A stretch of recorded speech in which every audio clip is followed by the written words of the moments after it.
He was simply doing his night job, digging a grave by hand, just as he had done for many years.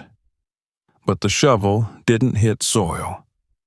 Beneath the cemetery were thick blue cables, and when he followed where they led, he was shocked.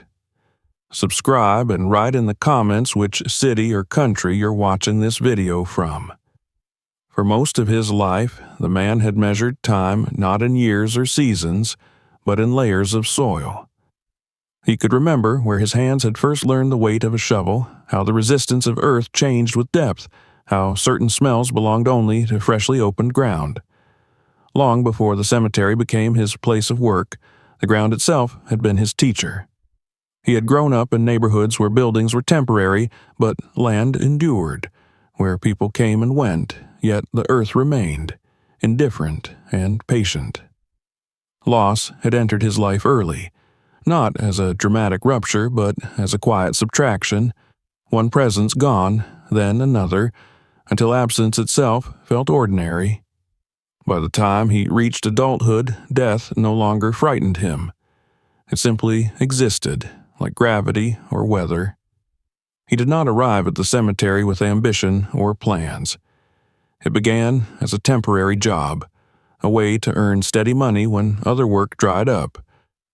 At first, he told himself it would last only a few months. But months turned into years, and years settled into routine. The cemetery sat at the edge of the city, older than most of the neighborhoods surrounding it, a patchwork of eras marked by stone, iron, and weathered inscriptions. Trees with thick roots leaned over graves older than the city's current name. The place carried a sense of order that appealed to him. Death here followed schedules, paperwork, procedures. There were rules, and the rules were followed.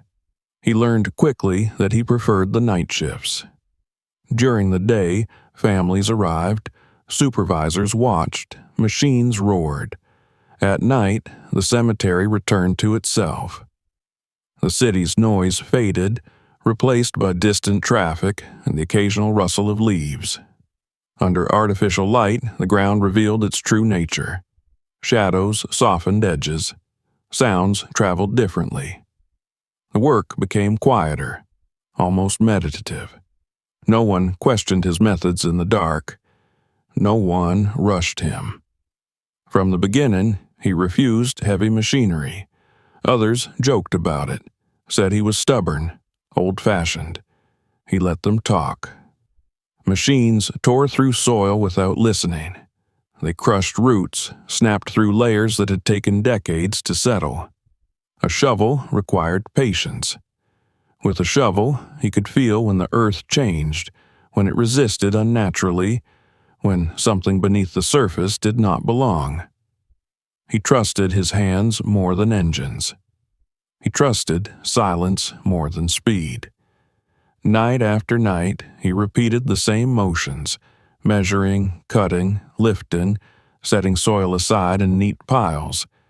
He developed small rituals without realizing it at first. He always paused before the first dig, letting his eyes adjust, listening to the quiet. He always worked from the same side, letting the light fall across the pit in a way that revealed texture and depth. He judged distance not with tape, but with his own body, knowing exactly how deep a grave needed to be because he had dug hundreds before it. Over time, the cemetery began to feel less like a place of mourning and more like a map. He knew which sections belonged to which decades. He knew where the ground stayed damp longer after rain, where roots were thickest, where the soil grew unexpectedly compact. He noticed patterns others ignored. Certain plots were requested more often than others. Certain areas saw burials at regular intervals, even when nearby sections remained untouched for months. At first, these observations meant nothing to him. He did not question them. Cemeteries followed their own logic, shaped by management decisions, by availability, by paperwork lost and found. Still, the patterns lingered at the edges of his awareness. He noticed that many of the people buried along a particular stretch shared similarities. Their headstones were modest, their names rarely accompanied by dates of marriage or lists of relatives. Many graves bore only a name, a date of birth, and a date of death. No flowers appeared long after burial. No visitors lingered. He did not judge. People died alone all the time. The city was full of those who passed through life quietly and left just as quietly. The official paperwork almost always listed the same cause: natural causes, heart failure, age-related complications, words that closed files neatly. As the years passed, his body aged, but his work remained steady. His hands grew stronger, more precise. His back learned the limits of strain. He learned how to conserve energy, how to let gravity do part of the work. He rarely spoke while working. Silence suited him. It allowed him to notice small things, like how the ground sometimes felt different beneath certain plots. Not softer or harder exactly, but more deliberate, as if shaped by intent rather than time. He had no reason to dwell on it. The cemetery was old. It had been repaired, expanded, modified countless times. Beneath it ran water lines, drainage systems, forgotten pipes. Cities layered themselves like sediment. That was normal. He told himself this whenever the soil resisted his shovel in ways that felt wrong, whenever the earth gave off a faint vibration that disappeared when he stopped digging. The night the story truly began did not announce itself as different. The request came through the usual channels: an unclaimed body, burial scheduled quickly, quietly. The name meant nothing to him. The paperwork was complete. The plot assigned lay along the familiar stretch where he had worked many times before. The air that night was cool and still. The city lights glowed faintly beyond the cemetery fence. He set up his lamp, rolled his shoulders, and began. The first layers of soil gave way easily, dark and loose. He worked steadily, letting the rhythm guide him. Minutes passed, then an hour. His shovel struck something that did not sound like stone. The sensation traveled up the handle and into his hands. It was not a sharp impact, but a dull, controlled resistance. He stopped immediately. He had learned long ago that forcing the shovel after such a signal led to damage, to broken tools, to mistakes that could not be undone. He knelt and brushed soil aside carefully. Beneath the dirt lay a smooth, flat surface. Concrete. Not old, cracked concrete, but clean, dense, poured with intention. He uncovered more of it, tracing the edge. The slab extended beyond the width of the grave. It did not belong there. For a moment, he considered covering it back up and reporting an obstruction. That would have been the simplest path, but simplicity had never guided his decisions. He studied the surface under the lamp's glow. There were no markings, no signs of decay. The concrete looked younger than the surrounding earth, younger than many of the graves above it. He cleared more soil along one edge and felt the temperature change. Beneath the slab, the air seemed cooler. As he brushed away the last of the dirt, color appeared. Blue. Not the faded blue of paint or cloth, but a deep industrial shade. Thick cables lay beneath the concrete, bundled neatly, running parallel to one another. He stared at them for a long time. He had seen cables before. Cities were full of them, but these were different. Too thick, too carefully arranged. They ran straight, uninterrupted, disappearing beneath the surrounding graves as if the cemetery had grown around them rather than the other way around. He touched one briefly. It vibrated faintly, alive with a low hum that vanished the moment he pulled his hand away. The realization settled slowly. Whatever lay beneath this ground was active. Not abandoned, not forgotten. He stood and looked across the cemetery. Rows of headstones stretched into the darkness, silent and unmoving. Above ground, everything appeared unchanged. Below, something else existed, hidden, deliberate, enduring. He did not fill the grave that night. Instead, he covered the cables carefully, restoring the soil as closely as he could to its original state. By the time he finished, the surface looked untouched. Only he knew what lay beneath. As he packed his tools and turned off the lamp, the cemetery felt different. Not threatening, not alive, but altered, as if a boundary he had never seen before had quietly dissolved. He walked away with soil still clinging to his boots, aware that the ground he had trusted for so many years had just revealed the first sign that it held more than the dead. The night swallowed him as he left, but the hum beneath the earth remained, steady and patient, waiting. He returned the following night with the same tools, the same lamp, the same deliberate pace, yet nothing about the cemetery felt the same.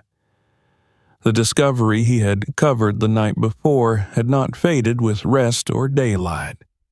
It followed him through the hours he spent away, pressing against his thoughts without urgency, without panic, simply present.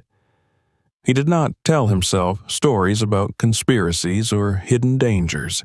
He had learned long ago that imagination distorted reality. What mattered was the ground, and the ground had revealed something that did not belong. The new burial assignment waited for him in a nearby section, routine and unremarkable. Another unclaimed body, another file closed cleanly. The name meant nothing to him, just as the name from the night before had meant nothing. He set his lamp, checked the angle of the light, and began. The shovel entered the soil smoothly. The earth responded the way it always had, loosening under steady pressure, releasing the familiar scent of damp minerals and roots. He worked with the same rhythm he had refined over years, careful not to rush, careful not to wander. Yet his senses were sharper now. Every vibration felt amplified. Every shift in resistance drew his attention. He measured depth more frequently, pausing to assess layers, noticing transitions he might once have ignored. He told himself he was being cautious, nothing more. The concrete slab from the previous night had proven that caution was justified. As he dug deeper, the soil changed. The loose upper layers gave way to compacted earth, then to something firmer, arranged rather than settled. He slowed. The shovel struck again, the same dull resistance traveling through the handle. He stopped instantly, breath held without conscious effort. He knelt and brushed the soil aside. Concrete stared back at him, identical in texture and finish to the slab he had uncovered before. Its edges were clean, its surface unmarred. He traced the outline with his fingers, feeling the same unnatural coolness beneath the earth. This time, he did not hesitate. He cleared a narrow channel along one side, careful not to damage what lay below.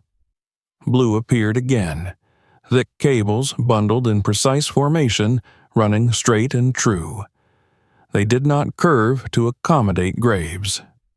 The graves had been placed to accommodate them. The realization did not arrive with shock, but with clarity. The pattern he had sensed over years, the subtle alignment of plots, the repeated names and causes of death, all of it began to rearrange itself into something coherent. He stood and looked towards the grave from the previous night. The distance between the two was not random. He paced it out, counting steps. Then he walked farther along the same invisible line, stopping where another grave rested, one he had dug months earlier. He knelt and scraped at the surface, just enough to test the ground. The resistance came almost immediately. By the time the night ended, he had confirmed what he feared to name.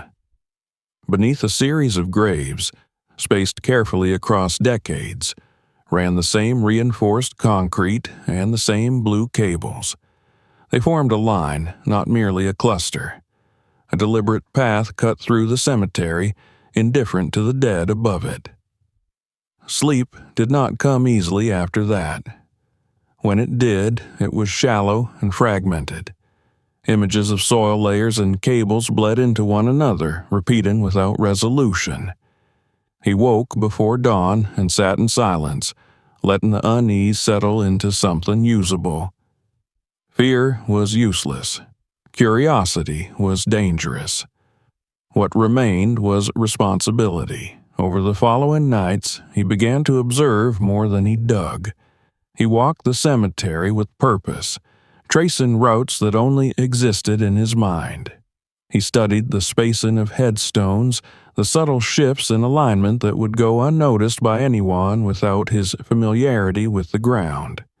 He memorized dates. He noted the decades when burials along the line increased, then thinned, then resumed. The pattern matched nothing as simple as population growth or administrative change. He accessed old records during quiet hours, not through hacking or force, but through patience. The cemetery's archives were poorly maintained. Boxes stacked and restacked over years, labels faded, handwriting inconsistent. He read slowly, absorbing details others skimmed. Names repeated certain characteristics. Ages clustered within narrow ranges. Occupations, when listed, tended towards those without public visibility. The causes of death never deviated from natural explanations, never suggested accident or violence. He did not leap to conclusions. He assembled facts the way he assembled soil piles, carefully, deliberately, aware that a single careless assumption could collapse the structure he was building in his mind. Still, the shape emerging from the evidence could not be denied. The cemetery had not merely been used as a burial ground. It had been integrated into something else. One night, standing near the edge of the aligned graves, he felt the faint vibration again, a hum so subtle it could be mistaken for imagination. He knelt and pressed his palm flat against the ground. The sensation grew clearer, steadier. Something below was active, constant, unaffected by the passage of time above it. He realized then that the graves themselves were markers, not end points. They did not simply cover what lay beneath. They legitimized it. No one questioned digging in a cemetery, but no one dug deeper than required. The dead ensured privacy. The thought stayed with him as he continued his work. Each burial now felt layered, not just in soil, but in meaning. Every coffin, lowered into the ground, sealed not only a body, but a secret. The cemetery was no longer just a place of rest. It was infrastructure. The question that pressed against him was not who had built it. Whoever they were likely gone. The question was how far it extended and whether it was still growing. The graves along the line ended near the western fence, but beyond the cemetery lay the city itself, streets, buildings, utilities. If the cables continued beyond the boundary, the cemetery was only a segment of a much larger system. He found himself avoiding certain areas instinctively, gravitating toward others. The ground seemed to guide him now, its resistance speaking more clearly than before. He did not tell anyone what he had found. Words would have made it real in a way he was not ready to confront. Silence had always protected him. He trusted it now. As the nights passed, his sense of the cemetery shifted completely. What had once felt orderly now felt layered with intent. The graves were no longer isolated points, but nodes along a concealed route. The soil was no longer inert, but structured, engineered, purposeful. He moved through it with growing awareness, careful not to disturb more than necessary. By the end of the week, he accepted what he could no longer deny. The earth beneath the cemetery had stopped being earth long ago. It had been transformed into something else, something that used the dead as cover and time as camouflage. And he, through years of quiet labor, had become one of the few people who could read its surface and understand what lay below. The discovery did not bring him closer to answers. Instead, it opened a deeper uncertainty.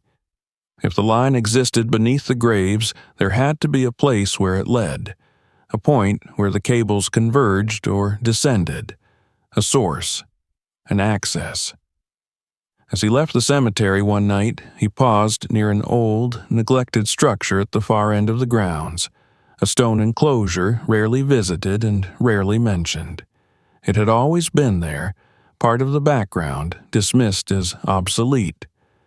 For the first time, he did not look past it.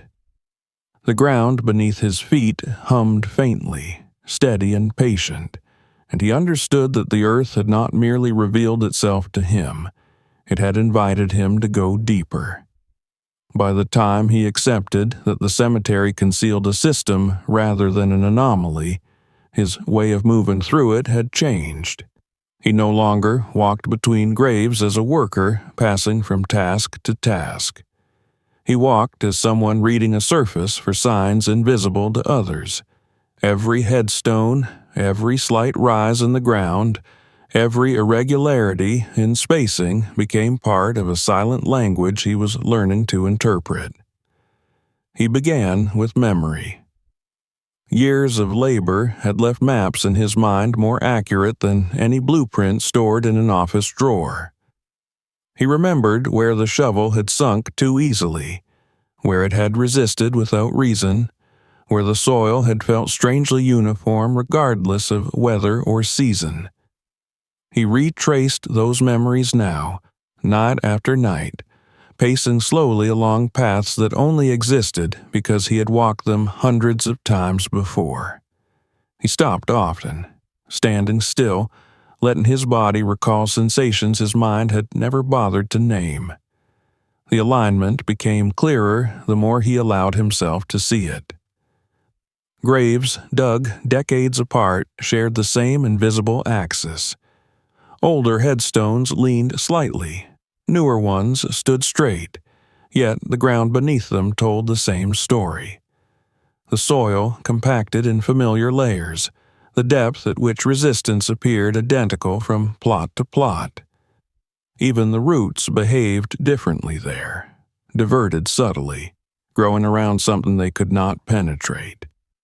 He tested carefully, never digging deep enough to leave visible disturbance, never damaging a grave. Just enough to confirm what he already suspected. Again and again, the shovel met that same engineered resistance at the same depth. Beneath it, the same smooth concrete. Beneath that, the same blue cables, bundled and ordered, alive with a restrained vibration. As the nights passed, the line revealed itself not as a straight path, but as a deliberate curve, bending gently to follow the boundaries of the cemetery while ignoring its internal divisions. It cut through sections labeled and relabeled over the years, indifferent to administrative logic. The cemetery had grown around it, adapting without awareness, filling in space the way water fills a container, never questioning the shape it was given.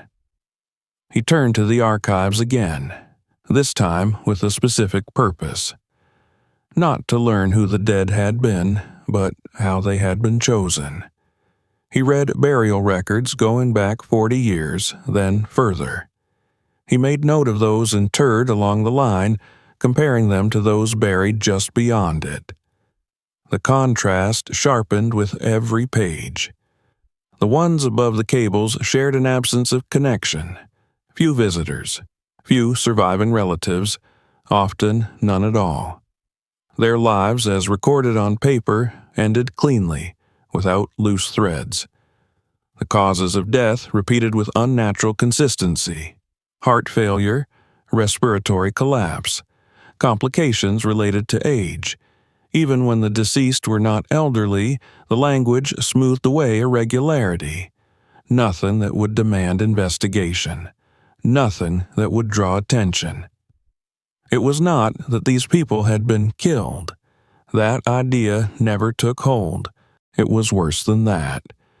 They had been selected. The realization settled slowly, like soil after rain. Someone at some point had identified individuals whose deaths would not disturb the surface of society.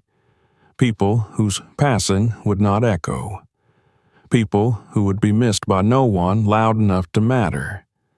Their bodies became markers, their graves seals, their lives endpoints in a process that extended beyond them. He began to think of the graves not as isolated events, but as coordinates. Each one marked a moment in time and space when something below had been accessed, measured, or fed. The cemetery was not simply covering the system, it was pacing it. The hum beneath the ground seemed stronger along the line, not louder, but more present. When he stood directly above it, the vibration was steady, unwavering, like a heartbeat that did not belong to any living thing. He pressed his palm to the earth again, feeling the faint resonance travel through his skin. The system was not dormant. It had not been abandoned. It was functioning exactly as intended. He wondered how many others had noticed and chosen not to see. Groundskeepers before him, contractors called in for repairs, inspectors passing through during the day. How many had felt the resistance in the soil and dismissed it as buried debris or old foundations? How many had accepted the explanation offered by habit and moved on? He understood then that his own habits had protected the secret. His refusal to use machines, his preference for precision over speed, his instinct to stop when the ground spoke back. The system did not require guards or fences. It required predictability. It required people like him to do their jobs without asking why the earth behaved the way it did. As he traced the line farther, he noticed something else. The burials along it were not evenly spaced in time. There were clusters, periods when graves appeared closer together, followed by stretches of relative absence. The rhythm suggested usage. Increased activity during certain years, then reduction, then renewal. The cemetery had mirrored the pulse of whatever lay beneath it. He tried to correlate the clusters with events outside the cemetery. Economic downturns, policy changes, shifts in population. The connections were indirect, never explicit, but patterns emerged. Times of increased isolation. Times when people slipped through cracks more easily. The system had adapted to the surface world, feeding on its blind spots. The thought unsettled him more than the physical discovery ever had. This was not a relic of some abandoned project. It was something that had learned how to coexist with human systems without ever revealing itself. It used bureaucracy as camouflage. It used death as a constant, reliable event. One night, while standing near the western edge of the aligned graves, he followed the curve of the line with his eyes and imagined it continuing beyond the fence. The cemetery ended, but the city did not. Streets lay beyond. Basements, utility corridors, foundations poured over decades. If the cables extended outward, they could disappear into the infrastructure of the city as seamlessly as they had into the cemetery. He realized then that the cemetery was not the center of the system. It was a segment, a controlled environment, a place where variables could be managed. Above ground, deaths were recorded and filed away. Below ground, something harvested what those deaths produced. The weight of that understanding pressed on him, not as fear, but as inevitability. He could no longer pretend ignorance. He could no longer tell himself this was an isolated anomaly. The line beneath the dead had structure, intention, and longevity. Yet, despite the growing clarity, one question remained unanswered. Where did the line lead downward? The graves marked horizontal access, but the system had to descend somewhere. There had to be a point where the cables dropped deeper, where data or power or whatever they carried was gathered and processed. His mind returned to the neglected structure at the edge of the grounds, the one he had paused beside nights earlier. It had always been part of the cemetery's background, dismissed as obsolete, too old to matter. But now, seen through the lens of the line, it took on new significance. It sat precisely where the curve of graves seemed to tighten, where the hum beneath his feet felt marginally stronger. He did not approach it yet. Understanding had taught him patience. Rushing now would risk exposure, damage, consequences he could not predict. Instead, he continued his work, digging where assigned, restoring soil carefully, leaving no trace of his investigations. To anyone watching, he remained exactly what he had always been, a quiet man with a shovel doing necessary work at night. Inside, however, his perception of the cemetery had transformed completely. It was no longer a resting place. It was a map, a surface layer masking an engineered reality below, and he, by virtue of time and attention, had learned to read it. The line beneath the dead did not demand his attention. It did not hurry him. It existed independently of his awareness, steady and patient. But now that he had seen it, truly seen it, he understood that his work could no longer remain only about burial. The ground had revealed its second function, and with that revelation came the certainty that the next step was not horizontal, but downward. The certainty that the line descended somewhere did not arrive as a sudden revelation. It settled into him gradually, shaping his thoughts the way water shapes stone. The cemetery had revealed its horizontal logic with patience, allowing him to see how graves aligned, how time itself had been arranged above an invisible structure. Now, the question of depth pressed forward with the same quiet insistence. Systems did not exist only in planes. They converged, they collected, they required centers. He began by resisting the urge to act.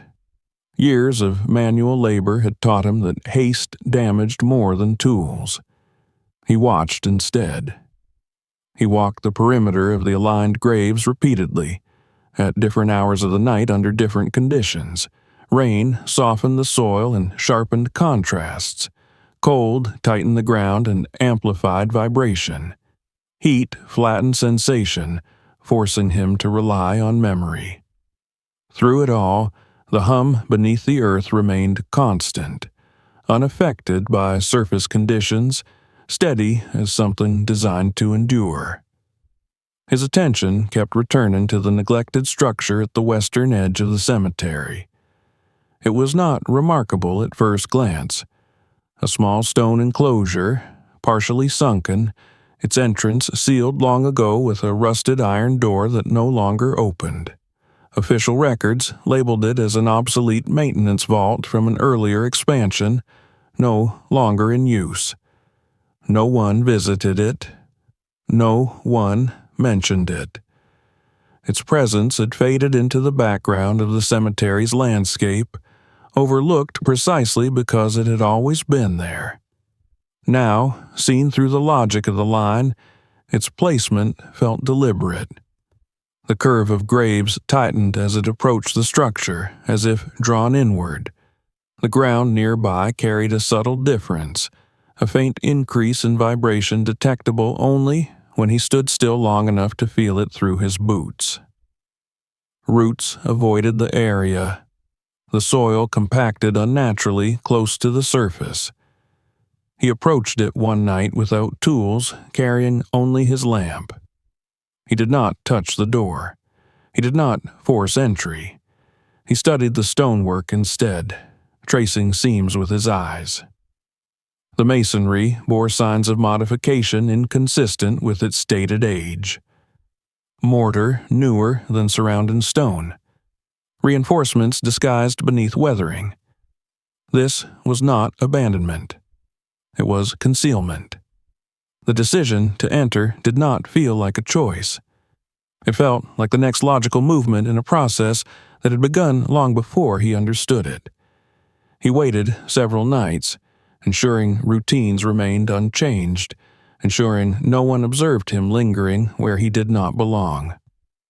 When he finally returned with tools, the cemetery lay quiet, the city distant and indifferent. He worked slowly, carefully removing debris and corrosion from the door's edges. The lock had been disabled, not broken, rendered irrelevant by time. With steady pressure, he eased the door inward.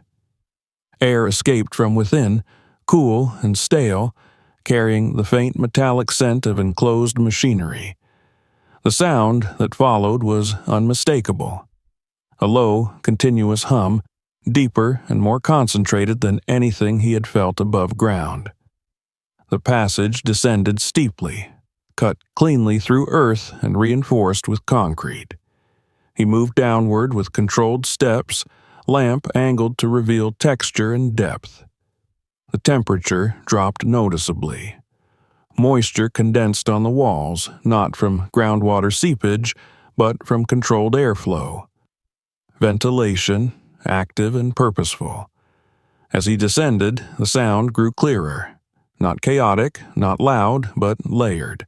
Systems operating in harmony. Fans, electrical currents. The controlled rhythm of something designed to run without interruption. The corridor opened into a larger space, and he stopped at the threshold, allowing his eyes to adjust.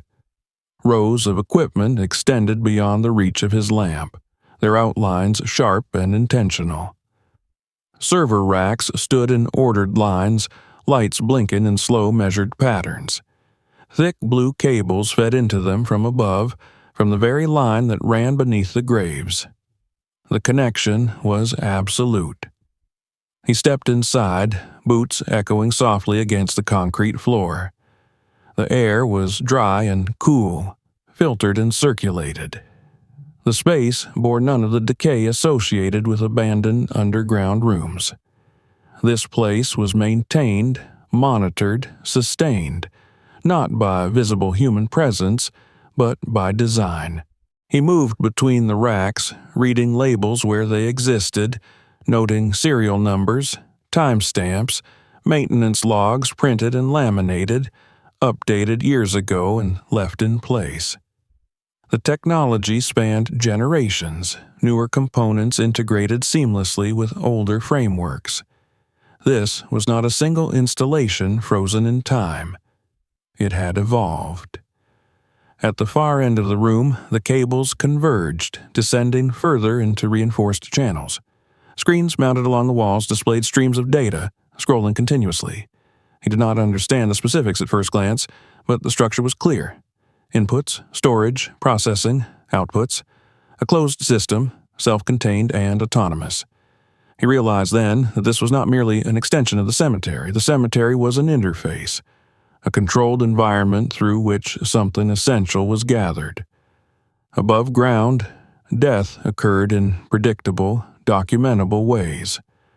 Below ground, those moments were captured, preserved, transformed into something usable. He stood still, listening. The hum filled the space, not intrusive but absolute. It had likely been present for decades, unnoticed by those walking above it. The earth muffled it. Routine buried it. The dead protected it.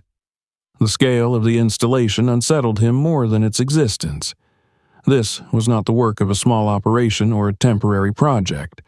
It required planning, resources, permission, silence. It required trust in time itself to erase curiosity. And it had succeeded. He explored cautiously, careful not to touch anything unnecessarily. He noted emergency power systems, redundant cooling units, multiple data paths ensuring no single failure could bring the system down. Whatever this facility existed to do, it had been designed to survive neglect, to outlast oversight, to continue functioning long after its creators stepped away. The thought that no one actively monitored the facility now did not reassure him. Systems like this did not require supervision to remain dangerous. They required only continuity.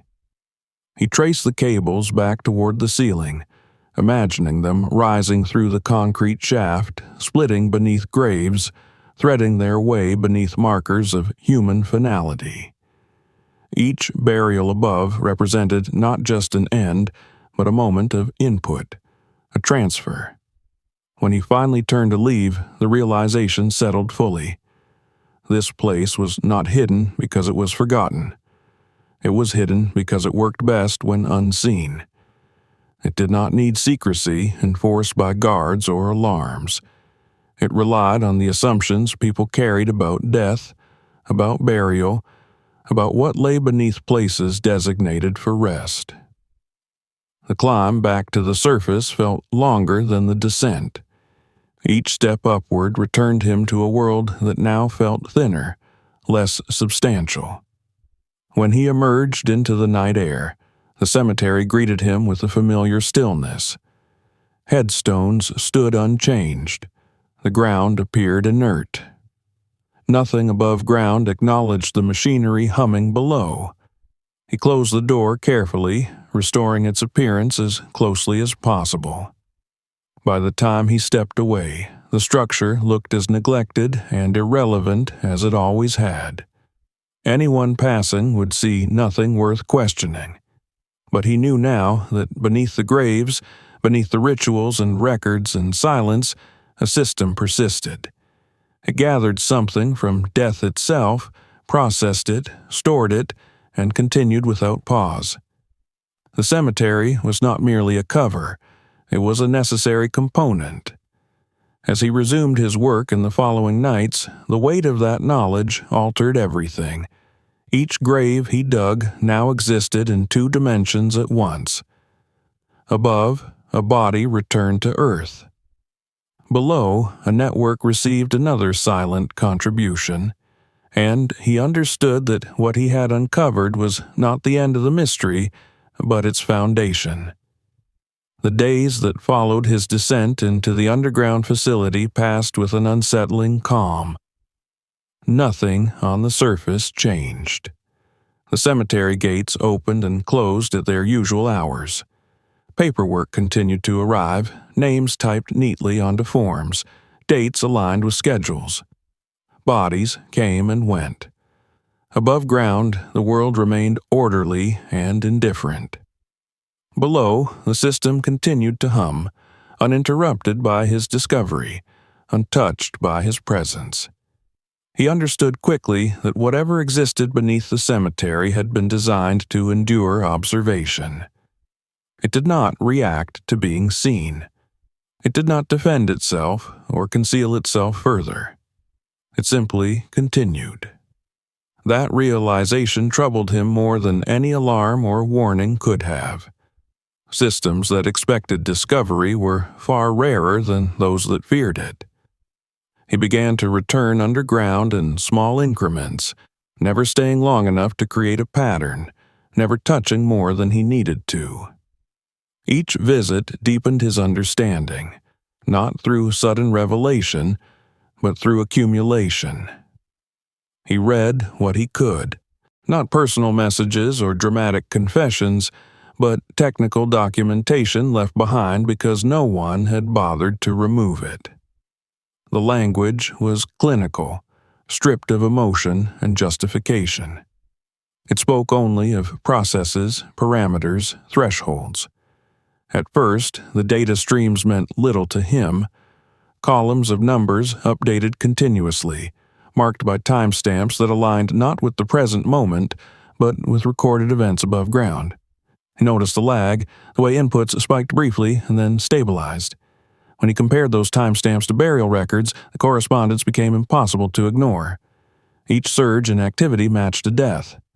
Not the burial itself, but the moment of death recorded on official documents. The system was not responding to the presence of a body in the ground. It was responding to the act of dying. As he studied further, the scope of the experiment emerged with chilling clarity. The system was built to capture the final physiological transitions of the human body: heart rate decay, neural activity collapse, chemical shifts in blood and tissue, patterns that occurred only once at the precise boundary between life and death. Data that could never be recreated artificially, no matter how advanced technology became. Each individual buried along the line represented a data point, not a subject in the conventional sense, but a moment. A clean, uncontaminated instance of biological shutdown. The cemetery provided a controlled environment not because it housed the dead, but because it allowed death to occur without scrutiny. He realized then why the causes of death were always listed as natural. Natural deaths followed predictable trajectories. They were less likely to involve trauma, medication interference, or sudden disruption. The system did not accelerate death. It waited for it. Selection occurred long before burial, long before paperwork. The individuals had been identified as optimal candidates not because they were expendable, but because their deaths would be quiet. The ethics of the experiment were absent from the documentation. There were no justifications, no philosophical arguments, no expressions of doubt, only efficiency, only optimization. The project treated death as a resource, not to be feared or mourned, but to be measured and preserved. He learned that the system did not store identities. Names were irrelevant. Each dataset was indexed by time, by physiological signature, by environmental conditions. The person ceased to exist the moment their biological processes concluded. What remained was information, clean, precise, endlessly reusable. As he pieced together the timeline, it became clear that the experiment had spanned decades. Technology evolved, components were replaced, storage capacity expanded, but the core methodology remained unchanged. Capture, preserve, analyze, repeat. The system adapted seamlessly, integrating newer hardware without disrupting older data structures. Whoever designed it understood not only biology, but time itself. The most unsettling realization came when he recognized the absence of oversight. There were no recent logs indicating human intervention. Maintenance schedules ended years ago. Updates ceased. And yet, the system functioned flawlessly. Automated protocols handled failures. Redundancies compensated for decay. The experiment no longer required its creators. It had outlived them. He considered the possibility that the original purpose had already been fulfilled, that the data had been collected, analyzed, used, and that what remained was simply residue. But the system continued to collect. It continued to grow. That suggested that the data still mattered, or that the system no longer distinguished between purpose and process. He wondered what the information had been used for. Medical research, longevity studies, artificial intelligence trained on the precise mechanics of human shutdown, military applications, philosophical inquiries into consciousness. The possibilities were endless, and the documentation offered no answers. Outcomes were not recorded here, only inputs. In that absence, a more disturbing thought formed. The experiment might never have been about results. It might have been about accumulation, about building a complete map of human death, one data point at a time, without end. As he returned to the surface after each visit, the cemetery felt heavier. Each grave now carried a second meaning, invisible to visitors, unknown to families. The dead rested above a system that had reduced their final moments to entries in a database, not out of cruelty, but out of indifference. The system did not hate them. It did not value them either. He began to understand that legality had protected the experiment more effectively than secrecy. Nothing about the process violated explicit laws. People died naturally. Bodies were buried with proper documentation. No one was harmed beyond the inevitability of mortality.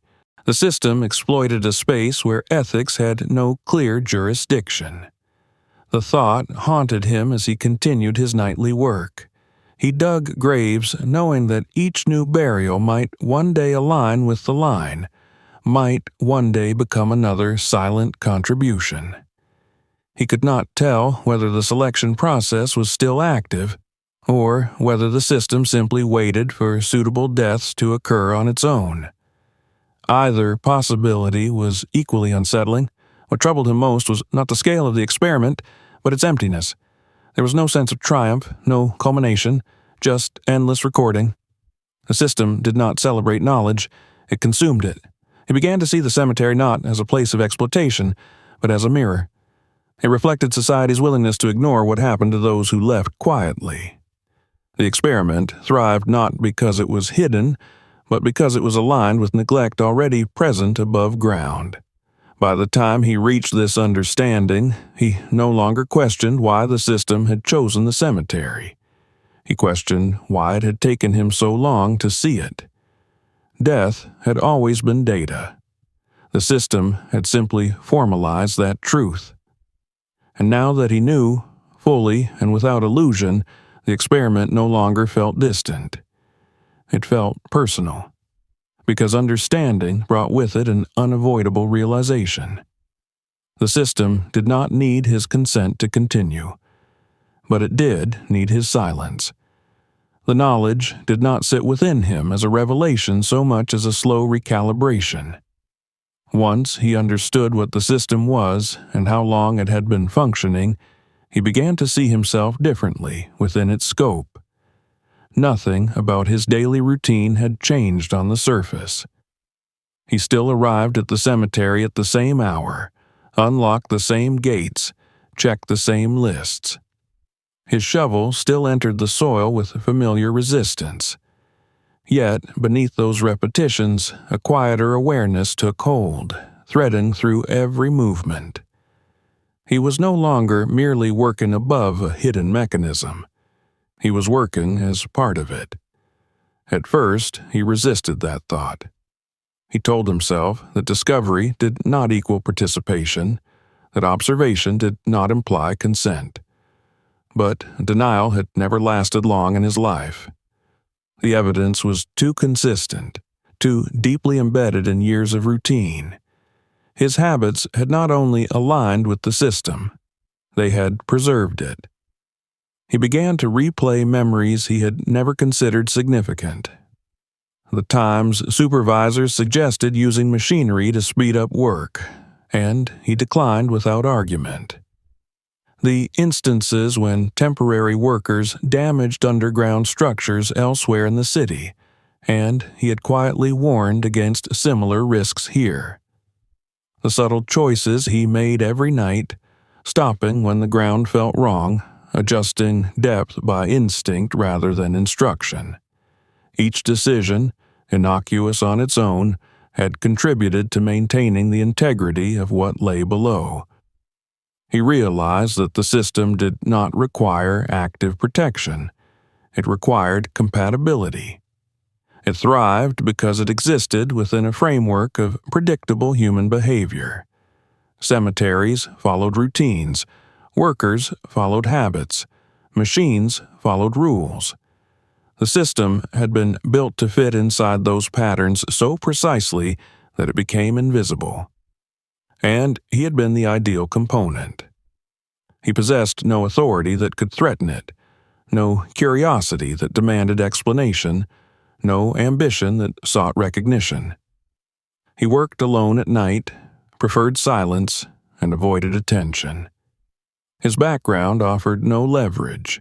No one asked him questions, and he volunteered nothing.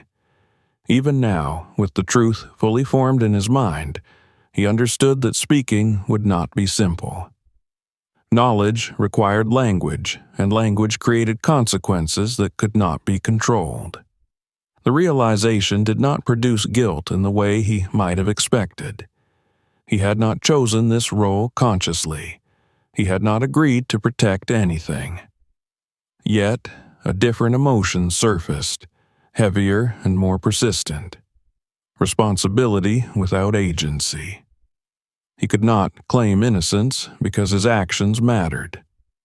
But he could not claim intent either. The system had shaped itself around him as much as he had shaped his work around the ground. As days passed, he noticed subtle shifts in his own behavior. He found himself adjusting his routines with greater care, not to conceal his awareness, but to avoid disrupting equilibrium. He filled graves with the same precision as before, restored soil meticulously, erased signs of disturbance that might draw inspection. The cemetery's surface remained smooth, orderly, unremarkable. He understood now that this surface was not merely aesthetic. It was functional. At times, he wondered whether the system had anticipated someone like him, not an overseer, not a guardian, but a stabilizing presence, someone who ensured continuity through habit rather than instruction. The thought unsettled him, yet it fit the logic he had come to recognize. Systems that endured for decades did not rely on loyalty. They relied on inertia. He recalled moments when he had avoided certain sections of the cemetery without conscious reason. Nights when he felt an unexplainable reluctance to dig deeper in specific plots, choosing instead to adjust placement slightly, preserving unseen structures without knowing why.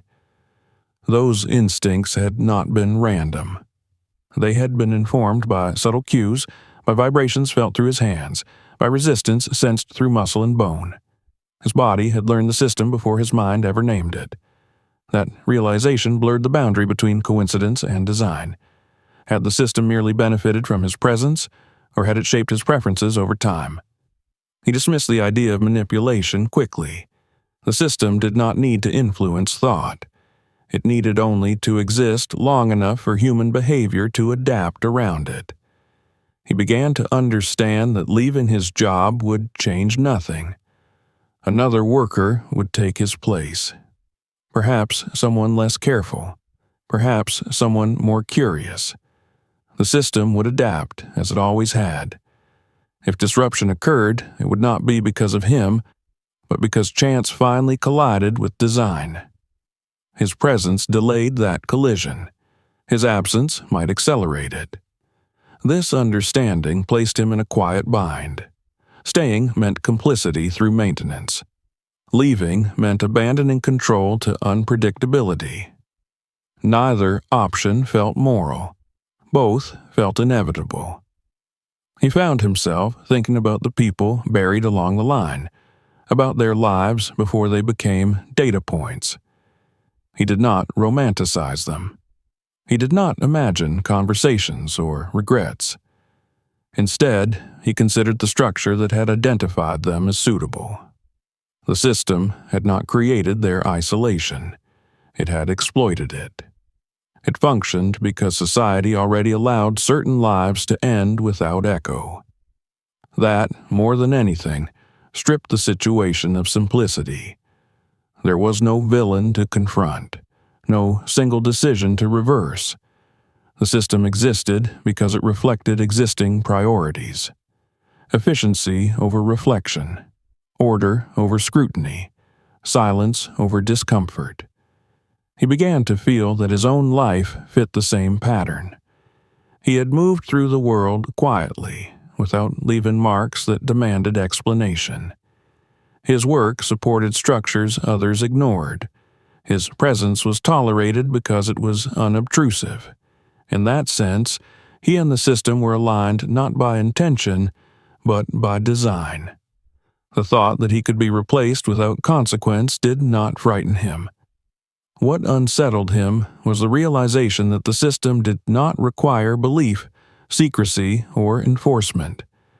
It required only a continuation. As long as people kept dying quietly, as long as paperwork kept flowing, as long as graves kept being dug to precise depths by hands that listened to the ground, it would endure. He carried this awareness with him through his nights, through the familiar motions of labor. Each grave felt heavier, not because of what it contained, but because of what it supported. He did not alter his work. Alteration would have drawn attention. Instead, he refined it, becoming even more exact, more consistent. If he was part of the mechanism, then precision was his only form of control. At times, standing alone under the lamp's pale glow, he wondered whether the system would ever need him to do more, whether discovery was itself a form of integration. The thought lingered without resolution. The system had no interface for communication. It did not acknowledge him. It did not need to. By the end of that period, one truth had settled beyond dispute. He could not separate himself from what lay beneath the cemetery.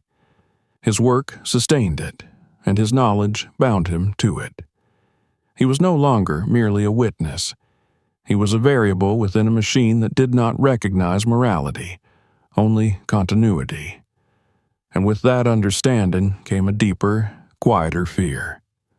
Not fear of exposure or punishment, but fear of choice.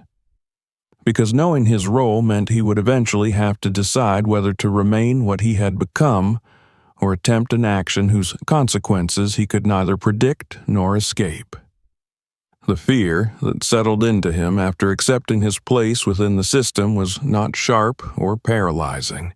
It was slow, persistent, and heavy, like pressure applied evenly over time. It did not demand immediate action. It waited. The more he tried to ignore it, the more it clarified itself, shaping his thoughts into a single, unavoidable question. What, if anything, should be done? He approached that question the same way he approached the ground each night. Carefully, methodically, without rushing toward a conclusion that might collapse under its own weight. He understood that discovery alone had not changed the system. Knowledge, by itself, had no power unless it was carried outward, translated into action. And action, once taken, could not be undone. At first, the idea of exposure surfaced instinctively.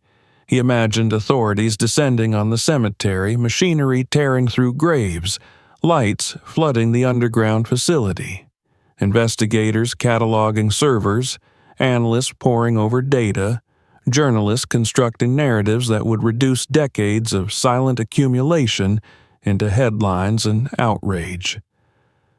The vision carried a brief sense of relief, a fantasy of release from responsibility. If others knew, the burden would no longer rest on him alone, but that relief dissolved as quickly as it formed. He understood systems well enough now to know how such revelations unfolded. Evidence would be seized, servers would be powered down, or worse, wiped clean remotely before anyone reached them. The data, the true substance of the experiment, would vanish. The visible structure would be dismantled, blamed on defunct programs or forgotten contractors. Responsibility would diffuse upward and outward until it dissolved entirely. What would remain would not be justice, but erasure. He also knew that exposure would not restore dignity to the dead. Their final moments had already been converted into information, stored, replicated, possibly transmitted elsewhere. Revealing the facility would not undo that transformation. It would only ensure that whatever knowledge had been extracted would disappear into classified archives or private holdings, inaccessible and unexamined, stripped of context. The more he considered it, the clearer it became that destruction would serve no one except the illusion of resolution. The system had been designed to survive neglect. It would also survive outrage. If dismantled publicly, it would simply reemerge elsewhere, rebuilt with greater care, greater secrecy. Knowledge of its existence would not end the practice, it would refine it. Another possibility emerged slowly, heavier than the first: sabotage without exposure. A quiet disruption, a misalignment introduced subtly into the system. A failure that could not be immediately traced or corrected. He considered this option with grim seriousness. He understood enough now to imagine how fragile even the most redundant systems could be when disrupted from within. Yet, sabotage carried its own consequences. The system was autonomous, but it was not isolated. Disrupting it could have effects he could not predict. Data loss might be immediate or delayed. Failures could cascade unpredictably. Worse, intervention might trigger safeguards designed precisely to prevent interference. He did not know whether the system could detect anomalies. He did not know whether it could respond. And if sabotage succeeded, what then? The experiment would end, but so would the accumulation of knowledge it represented. He could not pretend that what had been gathered held no value. Understanding death at its most precise threshold could save lives as easily as it could exploit them. The absence of ethical framing in the documentation did not mean the data itself was without potential benefit. Destroying it would not restore morality. It would only ensure ignorance. Silence, then, presented itself as the third path, not passive ignorance, but deliberate restraint. Continue as he had, preserving equilibrium, maintaining the surface order that allowed the system to persist without scrutiny. In this path, nothing changed outwardly. Graves would continue to be dug. Deaths would continue to be recorded. The system would continue its quiet harvest. This option weighed on him most heavily, not because it felt cowardly, but because it felt effective. Silence had already proven itself the most powerful force sustaining the system. Choosing it consciously would mean accepting a role he had never sought. It would mean carrying knowledge that could not be shared without consequence, bearing witness without intervention. He tested these possibilities against his own limits. He asked himself what he could endure. Exposure would cost him control. Sabotage would cost him certainty. Silence would cost him peace. The nights passed as he turned these questions over in his mind, again and again, refining them the way he refined his work, removing excess, discarding false options. He paid close attention to his own reactions, to the subtle shifts in his body when he imagined one path versus another. His instincts, sharpened by years of listening to the ground, guided him more reliably than abstract reasoning ever could. What ultimately decided him was not fear of punishment or hope for reward. It was the fragility of evidence. The system existed because it had been allowed to exist quietly. Any attempt to force it into the open would destroy the very thing that made it comprehensible. Without the system intact, there would be nothing to study, nothing to understand, nothing to question beyond speculation and rumor.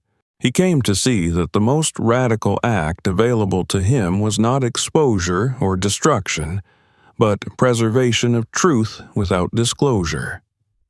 To know, fully and accurately, and to allow that knowledge to remain embedded where it could not be distorted or weaponized prematurely. It was not a heroic choice. It offered no absolution. It merely acknowledged reality as it was.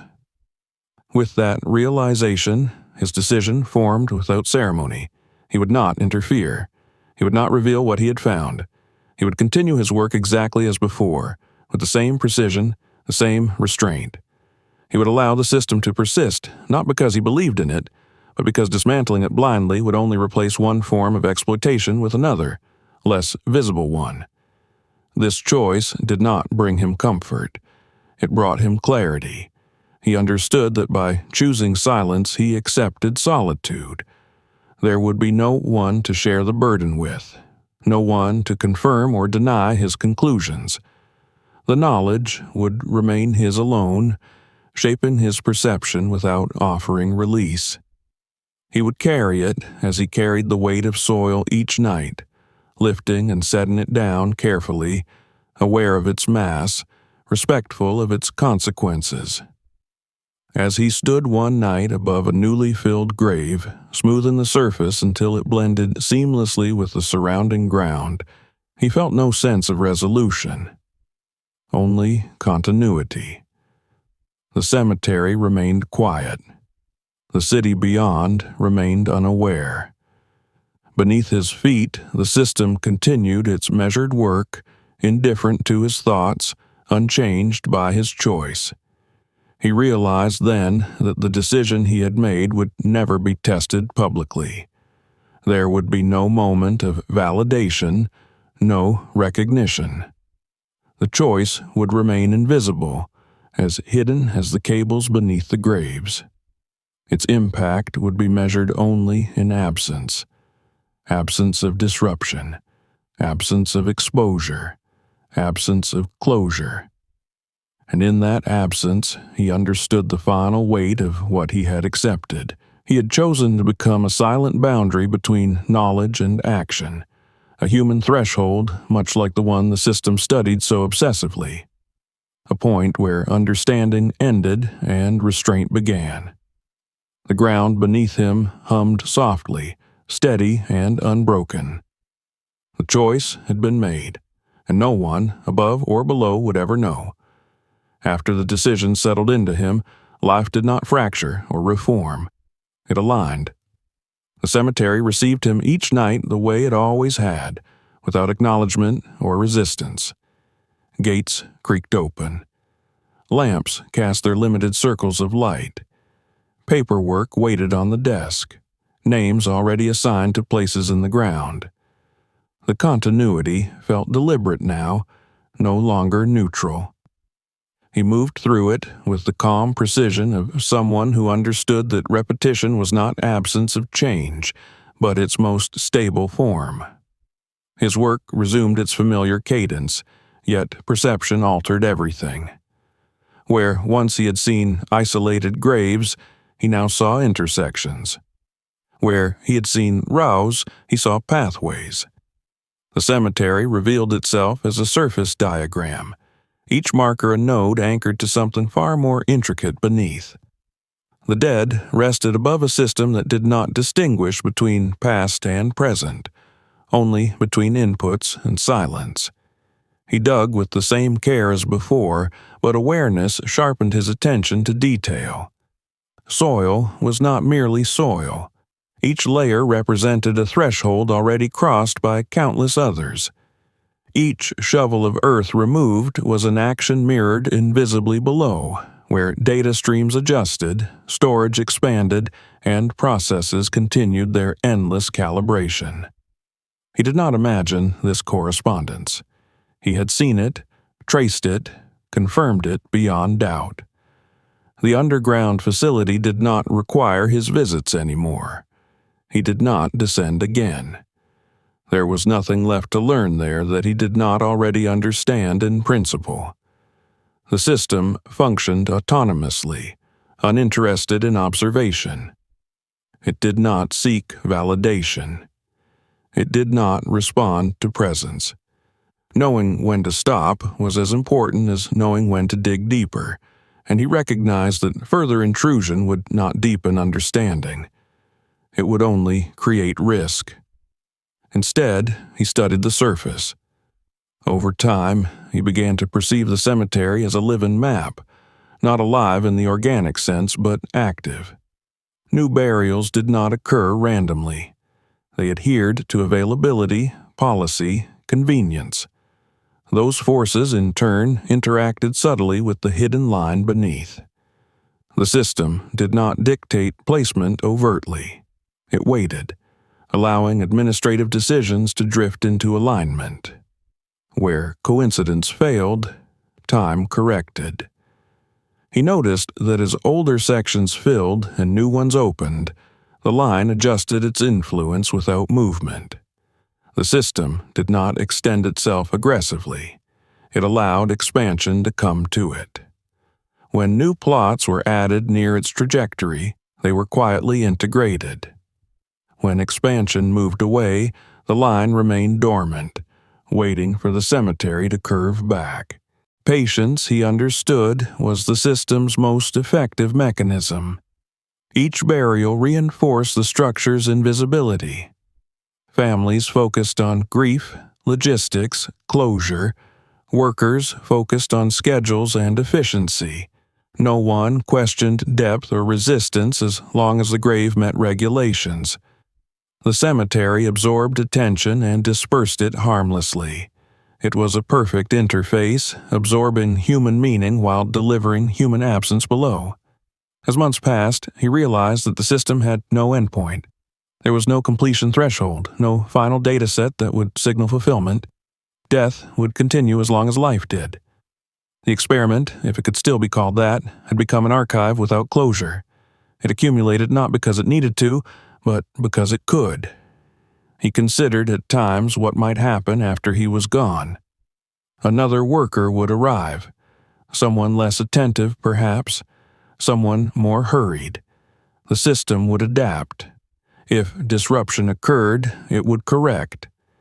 If exposure threatened, it would withdraw, fragment, or transfer. He suspected that what lay beneath the cemetery was only one node among others, a localized concentration rather than a singular heart. Networks did not rely on centers. They relied on redundancy. That understanding changed how he viewed his own role over time. He was not a guardian. He was not a gatekeeper. He was a stabilizing variable, temporary by nature, replaceable by design. The system did not depend on him specifically.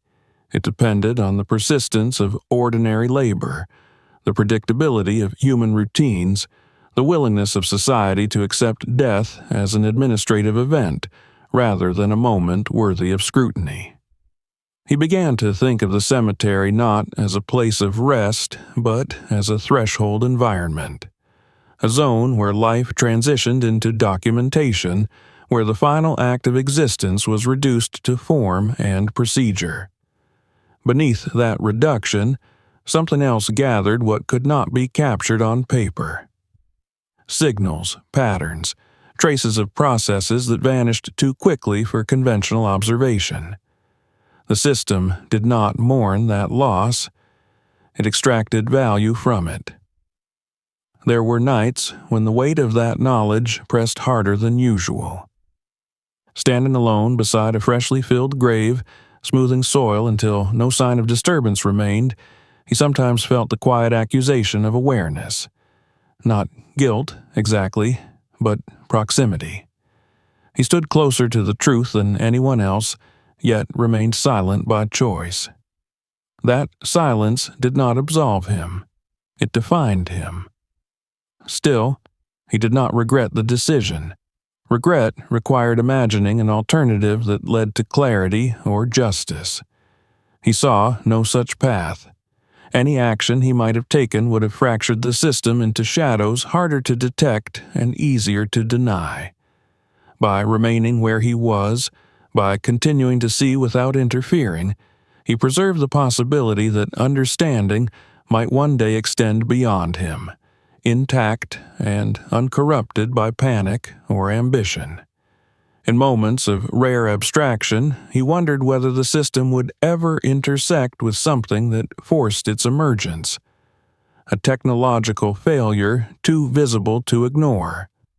A legal challenge that pierced the veil of procedure. A shift in cultural attention toward death itself. These possibilities remained distant, theoretical. The system had survived decades by avoiding confrontation, not by winning it. As time continued its steady erosion, his own presence blended further into the cemetery's fabric. New supervisors came and went. Policies changed. Sections were renamed. Through it all, the ground remained constant, and his relationship to it remained unchanged. He listened. He adjusted. He worked. He noticed, eventually, that the hum beneath the earth no longer startled him. It had become part of the landscape, as familiar as the sound of wind through trees or traffic beyond the fence. The system's persistence ceased to feel intrusive. It simply was. A parallel continuity running beneath human time, indifferent to recognition. The final understanding arrived not as revelation, but as acceptance. The cemetery was not hiding a secret. It was performing a function. It converted endings into continuity. It ensured that nothing truly vanished, not even the most unremarked life. Every death contributed to a structure that did not honor or condemn, only record and persist. Standing at the edge of the grounds one night, he looked back across the rows of markers, the geometry of stone and earth laid out under pale light. Above ground, the cemetery appeared still, resolved, complete. Below, the network extended beyond sight, threading its way through layers of time and intention. He turned away without ceremony, locking the gate behind him as he always had. Tomorrow night he would return. Graves would need digging. Soil would need smoothing. The work would continue.